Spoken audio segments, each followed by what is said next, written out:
Josué capítulo 9, dice así la palabra de Dios.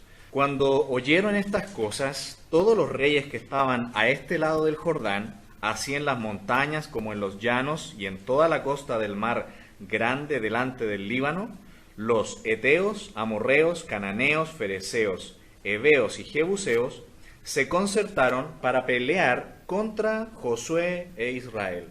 Mas los moradores de Gabaón, cuando oyeron lo que Josué había hecho a Jericó y a Jai, usaron de astucia, pues fueron y se fingieron embajadores, y tomaron sacos viejos sobre sus asnos y cueros viejos de vino, rotos y remendados, y zapatos viejos y recocidos en sus pies con vestidos viejos sobre sí. Y todo el pan que traían para el camino era seco y mohoso. Y vinieron a Josué al campamento en Gilgal, y le dijeron a él y a los de Israel: nosotros venimos de tierra muy lejana, haced pues ahora alianza con nosotros. Y los de Israel respondieron a los heveos: quizás habitáis en medio de nosotros, ¿cómo pues podemos hacer alianza con vosotros? Ellos respondieron a Josué: nosotros somos tus siervos. Y Josué les dijo: ¿quiénes sois vosotros y de dónde venís?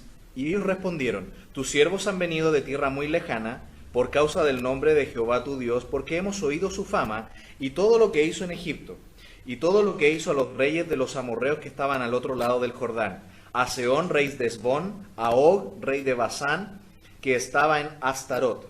Por lo cual nuestros ancianos y todos los moradores de nuestra tierra nos dijeron: tomad a vuestras manos provisión para el camino, e id al encuentro de ellos, y decidles: nosotros somos vuestros siervos, haced ahora alianza con nosotros. Este es nuestro pan, lo tomamos caliente de nuestras casas para el camino el día que salimos para venir a vosotros, y helo aquí ahora ya seco y mohoso. Estos cueros de vino también los llenamos nuevos, helos aquí ahora ya rotos. También estos nuestros vestidos y nuestros zapatos están ya viejos a causa de lo muy largo del camino. Y los hombres de Israel tomaron de las provisiones de ellos y no consultaron a Jehová. Y Josué hizo paz con ellos y celebró con ellos alianza, concediéndoles la vida. Y también lo juraron los príncipes de la congregación. Pasados 3 días después que hicieron alianza con ellos, oyeron que eran sus vecinos y que estaban en medio de ellos. Y salieron los hijos de Israel, y al tercer día llegaron a las ciudades de ellos. Y sus ciudades eran Gabaón, Cafira, Beerot y Kiriat-Jeraim. Y no los mataron los hijos de Israel, por cuanto los príncipes de la congregación les habían jurado por Jehová, el Dios de Israel. Y toda la congregación murmuraba contra los príncipes. Mas todos los príncipes respondieron a toda la congregación: nosotros les hemos jurado por Jehová, Dios de Israel, por tanto, ahora no les podemos tocar. Esto haremos con ellos: les dejaremos vivir, para que no venga ira sobre nosotros por causa del juramento que les hemos hecho. Dijeron pues de ellos los príncipes: dejadlos vivir, y fueron constituidos leñadores y aguadores para toda la congregación, concediéndoles la vida, según les habían prometido los príncipes. Y llamándolos, Josué les habló diciendo: ¿por qué nos habéis engañado diciendo: habitamos muy lejos de vosotros, siendo así que moráis en medio de nosotros? Ahora pues malditos sois, y no dejará de haber de entre vosotros siervos, y quien corte la leña y saque el agua por la casa de mi Dios. Y ellos respondieron a Josué y dijeron: como fue dado a entender a tus siervos que Jehová tu Dios había mandado a Moisés su siervo que os había de dar toda la tierra, y que había de destruir a todos los moradores de la tierra de delante de vosotros, por estos términos en gran manera por nuestras vidas a causa de vosotros, e hicimos esto. Ahora pues, henos aquí en tu mano, lo que te pareciere bueno y recto hacer de nosotros, hazlo. Y él lo hizo así con ellos, pues los libró de la mano de los hijos de Israel y no los mataron. Y Josué los destinó aquel día a ser leñadores y aguadores para la congregación, y para el altar de Jehová, en el lugar que Jehová eligiese, lo que son hasta hoy. Muy bien, hermanos, en esta noche vamos a hablar de que puede haber misericordia de Dios en medio de la amenaza. Versículos 1 y 2 vamos a ver que Dios nos protege en medio de la amenaza. Y luego todo el resto del relato, versículos 3 hasta el 27, veremos que Dios puede mostrar su misericordia en medio de la amenaza. Dios puede mostrar su misericordia en medio de la amenaza. En el anterior estudio, en el capítulo 8, ¿recuerdan lo que vimos? Vimos que la victoria llega cuando el pecado es quitado. Acán y su familia habían guardado, habían literalmente robado cosas que Dios había prohibido que tomaran y ellos las escondieron y fueron castigados drásticamente, pero fueron quitados del pueblo de Dios. ¿Y qué hizo Dios? Dio aliento al pueblo, les ayudó en la guerra y finalmente el pueblo de Israel adoró a su Dios en medio de esto. Vimos entonces para nuestras vidas que cuando quitamos el pecado de nuestras vidas, cuando quitamos la desobediencia de nuestras vidas, viene la bendición de Dios. Lamentablemente Dios no nos puede bendecir como Él quisiera bendecirnos cuando hay pecado en nuestras vidas, cuando hay desobediencia. No podemos recibir esa bendición. Y ahora, en el capítulo 9, vamos a ver que Dios da misericordia aun cuando estamos en medio de la amenaza. Versículos 1 y 2, veremos en esta noche que Dios nos protege en medio de la amenaza. ¿Por qué razón? Cuando miramos los versículos 1 y 2, vemos que el contexto de esta amenaza de estos pueblos, imagínese usted la tierra prometida como si fuera una gran pieza de madera rectangular. ¿Se la imagina? Un gran trozo de madera rectangular. Cuando el pueblo de Israel entra a la tierra prometida, no entran ni por el sur ni por el norte. Entraron justamente por el medio. Imagínense que este gran trozo de madera rectangular es cortado en dos. Por la providencia de Dios, Dios guía al pueblo de Israel a penetrar de esta manera la tierra prometida. ¿Por qué razón? En estos versículos usted ve que aunque en la tierra prometida estos tres grupos que habitaban en ese tiempo, cananeos, filisteos y amorreos, si no mal recuerdo, estaban organizados entre ellos y cuando venían pueblos a atacarlos, entre ellos se organizaban para defenderse. Providencialmente, Dios hace que el pueblo de Israel penetre justo por al medio. ¿Qué produjo esto? Que la tierra prometida se dividiera en dos, por lo tanto los pueblos no se podían comunicar entre ellos. Así que de inmediato quedaron debilitados. Así que entran por en medio e inmediatamente la tierra se divide en dos. Y la conquista entonces de la tierra prometida se produce hacia el sur primeramente y después hacia el norte. Así que en medio de la amenaza, Dios guía al pueblo de Israel. Dios guía al pueblo de Israel para que providencialmente entren justo por al medio y la tierra entonces queda dividida y estos pueblos no pueden ponerse de acuerdo para atacar. Dice, cuando oyeron estas cosas, todos los reyes que estaban de este lado del Jordán, así en las montañas como en los llanos y en toda la costa del mar grande delante del Líbano, los heteos, amorreos, cananeos, fereceos, heveos y jebuseos se concertaron para pelear contra Josué e Israel. Pero, como hemos visto, y vamos a ver a medida que se desarrolla el relato, los pueblos inmediatamente quedaron incomunicados. No podían comunicarse. Así que el pueblo de Israel ya entró con una gran ventaja. Y hemos visto las victorias que ha tenido. Jericó y Jai, ¿cierto? ¿Por qué es importante esta conquista? Sabemos que desde allá de Génesis, capítulo 2 en adelante, Dios llama a Abraham y le dice que de su familia iba a venir una gran bendición. ¿Cuál es esa gran bendición? Tenemos que retroceder más aún. Génesis capítulo 3. Luego de que Adán y Eva pecaron, Dios inmediatamente prometió un Salvador, que iba a venir alguien a salvarnos de la caída del pecado. Luego en Génesis 2 entonces y en adelante, escoge a Abraham para que de su linaje naciera este Salvador. Y ahora el pueblo de Israel ya formado va a habitar la tierra prometida, la tierra en la cual ellos se iban a sentar como nación. Y en unos siglos después entonces, en Belén de Judea, iban a ser el Salvador, el Señor Jesucristo. Así que ese es el contexto y la importancia de esta conquista. El pueblo de Israel tiene que asentarse en la tierra prometida porque allí iban a ser el Salvador del mundo, el Señor Jesucristo. ¿Por qué por medio de guerras? ¿Por qué de esta manera tan violenta y tan sangrienta como hemos visto hasta aquí? Pues bien, los pueblos que están asentados en esta tierra son los cananeos, filisteos y amorreos. No son pueblos buenos.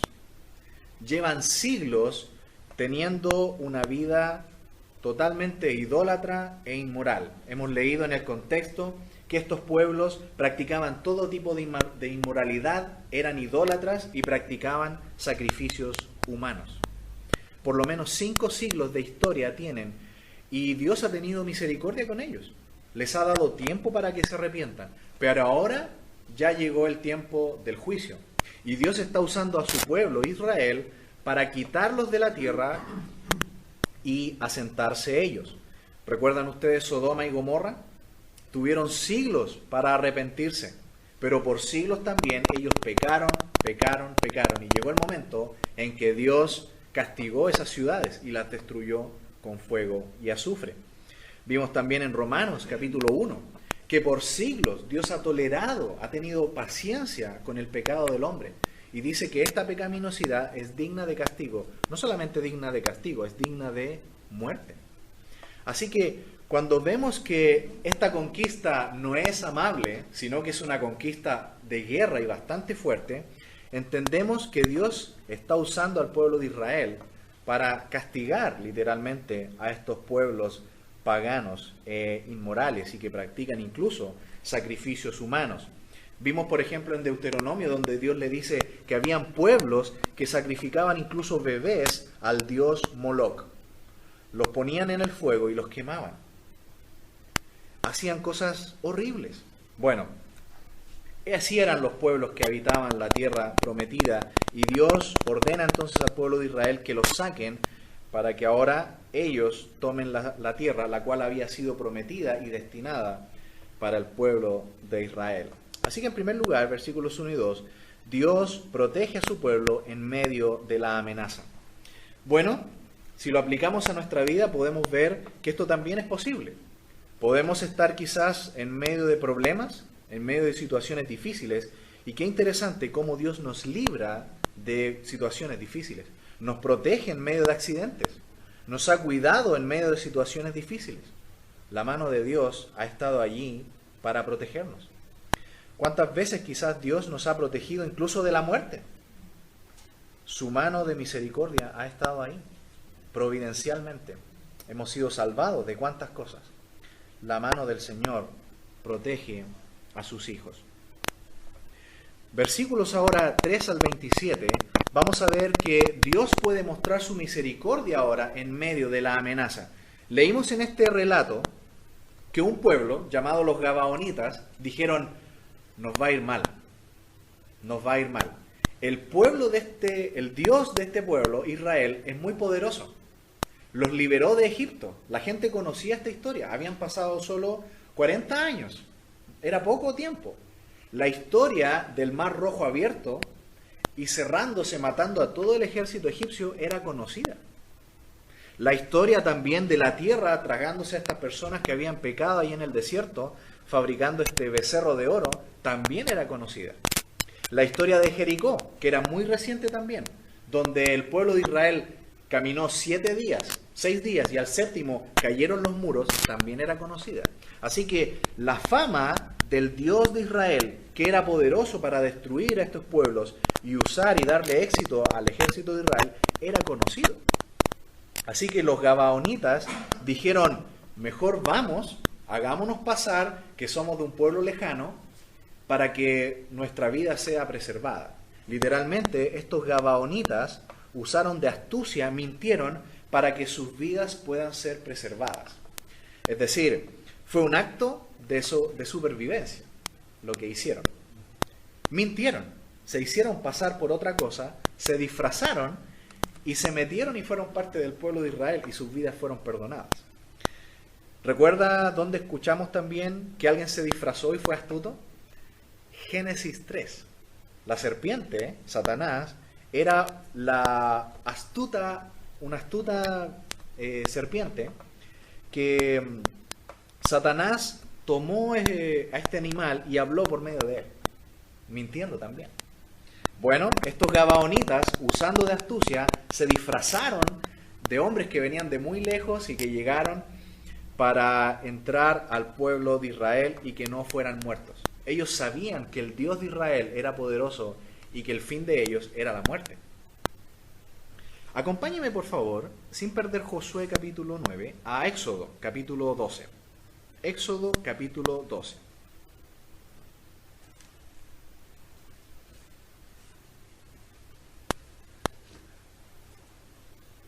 Vamos a ver aquí, en el versículo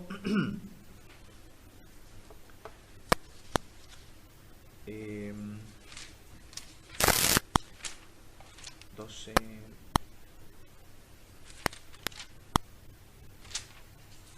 14, parece que era.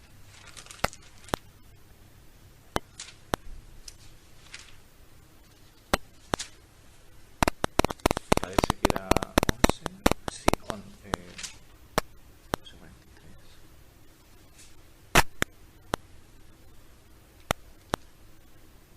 Perdón, es 12:37. Éxodo 12:37. 12:37. Aquí está el relato del pueblo de Israel saliendo de Egipto. Mire lo que dice. Partieron los hijos de Israel de Ramesés a Sucot, como 600.000 hombres de a pie, sin contar a los niños. ¿Cuánta gente era? 600.000. Casi 1.000.000 de personas salieron de Egipto. Pero mire, este es un detalle que algunos no han visto. También subió con ellos grande multitud de toda clase de gentes. ¿Solamente había hebreos en este grupo que salió? No. Había gente, probablemente de Egipto y de otras naciones alrededor, que se le unieron al pueblo de Israel. Así que era una nación un poco mezclada. Había gente también de otras nacionalidades. ¿Estaba prohibido por Dios que se introdujera gente gentil, gente no israelita, no hebrea al pueblo de Dios? No estaba prohibido, pero tenían que cumplir con ciertas cosas. Mire, avance un poquito conmigo en este mismo capítulo y vea el versículo 48. Mas si algún extranjero morare contigo y quisiere celebrar la Pascua para Jehová, séale circuncidado todo varón, y entonces la celebrará, y será como uno de vuestra nación, pero ningún incircunciso comerá de ella. ¿Podía unirse gente gentil al pueblo de Israel? Sí, podían unirse, pero tenían que observar las leyes rituales del pueblo de Israel. Podían unirse. Mire conmigo también, avancemos un poquito a Levítico capítulo 19. Levítico 19, versículo 33. Levítico 19, 33. Dice, cuando el extranjero morare con vosotros en vuestra tierra, no le oprimiréis. Se fija que el corazón de Dios, la salvación, nunca ha sido algo cerrado, exclusivo para un grupo o para una raza o por una cierta nación. El plan de Dios, la salvación de Dios, el amor de Dios siempre ha estado abierto para todos. Siempre ha estado abierto para todos. ¿Recuerda Jonás también, que fue enviado por Dios a predicar a Nínive? Nínive no era un país ni una ciudad del pueblo de Israel, era gente fuera de Israel. La salvación de Dios siempre ha estado abierta para todo el mundo. Y dice que cuando vengan extranjeros, recíbanlos, no los opriman. La salvación de Dios es para todos. Sigamos avanzando ahora a Deuteronomio, capítulo 10, versículo 18. Deuteronomio 10, verso 18. Desde el 17, para entender un poquito. Deuteronomio 10, versículo 17. Dice, porque Jehová vuestro Dios es Dios de dioses y Señor de señores, Dios grande, poderoso y temible, que no hace acepción de personas, ni toma cohecho, que hace justicia al huérfano y a la viuda, que ama también al extranjero, dándole pan y vestido. Amaréis pues al extranjero, porque extranjeros fuisteis en la tierra de Egipto. Como puede ver, hermanos, en medio de la amenaza en la que está el pueblo de Israel, inminentemente para ser atacado por otras naciones, Dios puede mostrar su misericordia en medio de esta amenaza. Vienen estos gabaonitas, se hacen pasar por gente de lejos Y Gabaón estaba a solo 10 kilómetros de donde ellos estaban. Estaban cerquita. Pero se ensuciaron, se pusieron ropa vieja y llegaron y fueron recibidos. Y en el nombre de Dios juraron los príncipes y Josué. Por lo tanto, después de esto no podían ser tocados. ¿Cómo sabemos esto? Levítico, capítulo 19, volvamos un poquito a Levítico 19, versículo 12. Levítico, versículo 19, capítulo 19, versículo 12. Dice: y no juraréis falsamente por mi nombre, profanando así el nombre de tu Dios, yo Jehová. Así que, si alguien jura o hace un compromiso en el nombre de Dios, no se puede romper después. Así que estos hombres mintieron, se hicieron pasar, los recibieron, juraron en el nombre de Dios, así que después no los podían tocar. Mire conmigo Números capítulo 30. Y después vamos a ver una cita más en el Nuevo Testamento.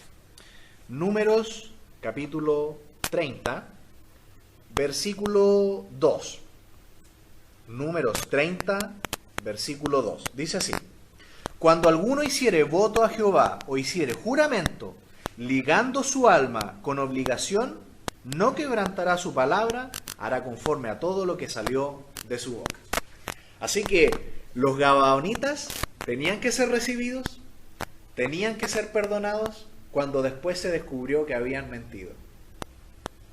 Qué interesante, hermanos, es ver que estos hombres fueron maldecidos porque mintieron, pero fueron recibidos y fueron hechos parte del pueblo de Israel y hechos parte del linaje de Dios. De alguna manera, Ruth, la moabita, Rahab, la ramera, ¿recuerdan? Ya hemos visto otros ejemplos así. Por astucia, por mentira, a pesar de todo, Dios permite y se guían todas las cosas para que al final Dios igual muestre su misericordia. ¿Recuerdan los hermanos de José que le vendieron, le entregaron? José estuvo años encarcelado, fue esclavo, sufrió. Y finalmente cuando José llega a ser el segundo después de Faraón, allí en Génesis capítulo 50, y el pueblo de Israel, los 11 hermanos, los patriarcas y Jacob, vienen a Egipto porque van a morir de hambre y vienen a pedir ayuda a Egipto. José finalmente se revela y les dicen: hermanos, estoy vivo, yo soy su hermano José. Ustedes me maltrataron, me vendieron.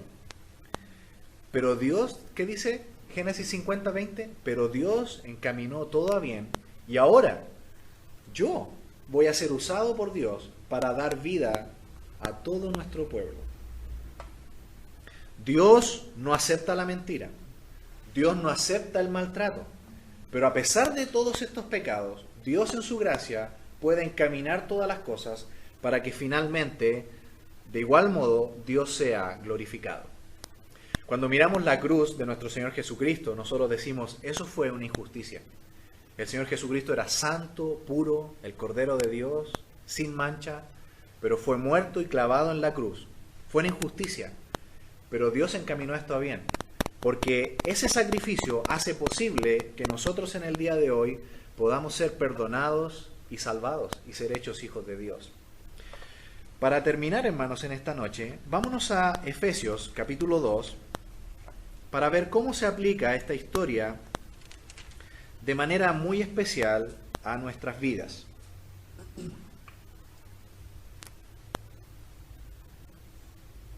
En medio de esta amenaza, en medio de esta astucia de estos gabaonitas que mintieron, fueron recibidos finalmente en el pueblo de Dios, incluso fueron hechos leñadores y aguadores en el servicio de los levitas, es decir, en el servicio que hacían los levitas en el tabernáculo para la alabanza a Dios, estos gabaonitas fueron puestos como ayudantes.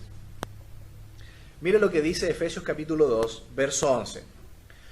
Por tanto, acordaos que en otro tiempo vosotros, los gentiles, en cuanto a la carne, erais llamados incircuncisión por la llamada circuncisión hecha con mano en la carne.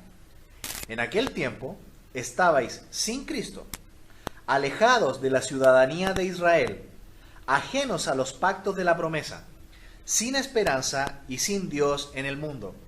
Pero ahora en Cristo Jesús, vosotros, que en otro tiempo estabais lejos, habéis sido hechos cercanos por la sangre de Cristo. Porque Él es nuestra paz, que de ambos pueblos hizo uno, derribando la pared intermedia de separación, aboliendo en su carne las enemistades, la ley de los mandamientos expresados en ordenanzas, para crear en sí mismo de los dos un solo y nuevo hombre, haciendo la paz, y mediante la cruz reconciliar con Dios a ambos en un solo cuerpo, matando en ella las enemistades. Y vino y anunció las buenas nuevas de paz a vosotros que estabais lejos y a los que estaban cerca, porque en medio de él los unos y los otros tenemos entrada por un mismo espíritu al Padre.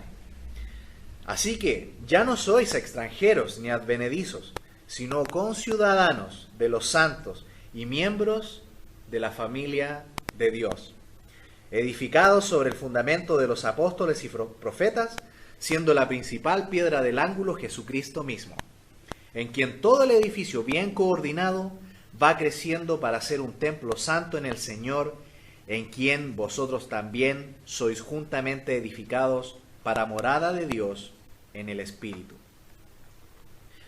Qué maravilloso, hermanos, es ver que en medio de la amenaza, en medio de esta situación extraña, Dios muestra su misericordia. Y personas extranjeras, gentiles, que una vez que el pueblo de Israel se asentara en ese lugar y el ejército empiece otra vez otra campaña militar de conquista, estos gabaonitas iban a morir. Y en su misericordia Dios permite que lleguen, se hace todo este juramento y finalmente ellos no pueden ser tocados y sus vidas son salvadas. Ellos reconocieron que habían mentido. Fíjese allí en el capítulo 9 de Josué, luego de que son maldecidos y se les da este trabajo dentro del pueblo de Dios, dice, y ellos respondieron a Josué, versículo 24 de Josué 9, y dijeron, como fue dado a entender a tus siervos que Jehová tu Dios había mandado a Josué, a Moisés su siervo, que os había de dar toda la tierra, y que había de destruir a todos los moradores de la tierra delante de vosotros. Por esto temimos en gran manera por nuestras vidas a causa de vosotros, e hicimos esto. Ahora pues, henos aquí en tu mano lo que te parece bueno y recto, hacer de nosotros, hazlo. Hermanos, ¿no éramos nosotros lo mismo? Cada uno de nosotros, antes de conocer al Señor, éramos gabaonitas. Íbamos rumbo al infierno. La palabra de Dios dice que la humanidad está dividida solamente en dos y nada más que en dos. Los que creen en el Señor Jesucristo, su sacrificio, su muerte en la cruz, resucitado al tercer día, y los que no. Y un día, dice el Señor Jesucristo en su palabra, aquí en Filipenses capítulo 2, un día todos van a tener que doblar rodilla. Incluso los ángeles caídos, incluso Satanás. Todos los hombres que rechazaron a Cristo en vida van a tener que doblar la rodilla y decir, sí, Jesús era el Señor. Por la gracia de Dios nosotros lo hicimos antes de que venga este juicio final. Y por solamente su gracia es que hoy día nosotros podemos decir, somos hijos de Dios. Fuimos perdonados. Estábamos lejos. Éramos extranjeros y advenedizos, pero hoy día hemos sido hechos ciudadanos y hechos parte, miembros de la familia de Dios, dice Pablo en Efesios capítulo 2. Y hoy día somos parte de la iglesia, el cuerpo y el plan de Dios para esta era. Así que, hermanos amados, en medio de toda esta situación en el pueblo de Israel y con Josué en el liderazgo, Dios puede tener incluso misericordia y perdonar la vida de estos pocos gabaonitas. Que el Señor nos ayude en estos días a ser como Dios, tener el mismo corazón de Dios, un corazón misericordioso. Hay personas alrededor de nosotros que no conocen al Señor y que van rumbo a una eternidad sin Cristo. La palabra de Dios lo dice, no nosotros. van rumbo a un lugar terrible llamado infierno. Y nosotros que tenemos el mensaje de salvación, el mensaje de las buenas nuevas del Evangelio, no debemos callar. Compartamos esta bendición que tenemos de salvación. Estos gabaonitas fueron salvados, pasaron a ser parte del pueblo de Dios y quizás parte del linaje incluso de nuestro Señor Jesucristo. Que Dios nos use entonces como medios de gracia y de misericordia, aún en medio de los problemas. En medio de la amenaza, Dios puede tener misericordia. En medio de los problemas difíciles que podemos tener en nuestra vida, el Señor siempre puede mostrar su gracia y su misericordia. Que Él nos guíe por medio de su palabra. Oremos. Padre, le agradecemos en esta noche por su palabra. Y gracias, Señor, por esta historia de estos gabaonitas que por temor de muerte, sabían que iban a morir. Quisieron entrar al pueblo de Israel y ser parte de él. No sabían cómo hacerlo y con astucia, mintiendo, se introdujeron. Y Señor, por medio de esta gran misericordia, ellos no lo merecían. Merecían haber sido muertos. Pero Señor, a pesar de todas las cosas, usted ha encaminado todas las cosas a bien. Y Señor, en medio de nuestras vidas y de nuestros problemas, Señor, gracias porque también usted nos ha protegido en medio de los problemas, en medio de la amenaza. Nos ha protegido en medio de accidentes, ha tenido misericordia de nuestras vidas y por eso le agradecemos, Padre. Gracias, Padre, por todas sus bendiciones. Y ayúdanos, Señor, a también tener gracia y misericordia con las personas que aún no le conocen. Úsenos a nosotros para llevar este mensaje de salvación, de que ellos también pueden conocer a Dios y pueden conocer la salvación por medio de nuestro Señor Jesucristo. Se lo agradecemos todo, Padre, en el nombre de Jesús. Amén.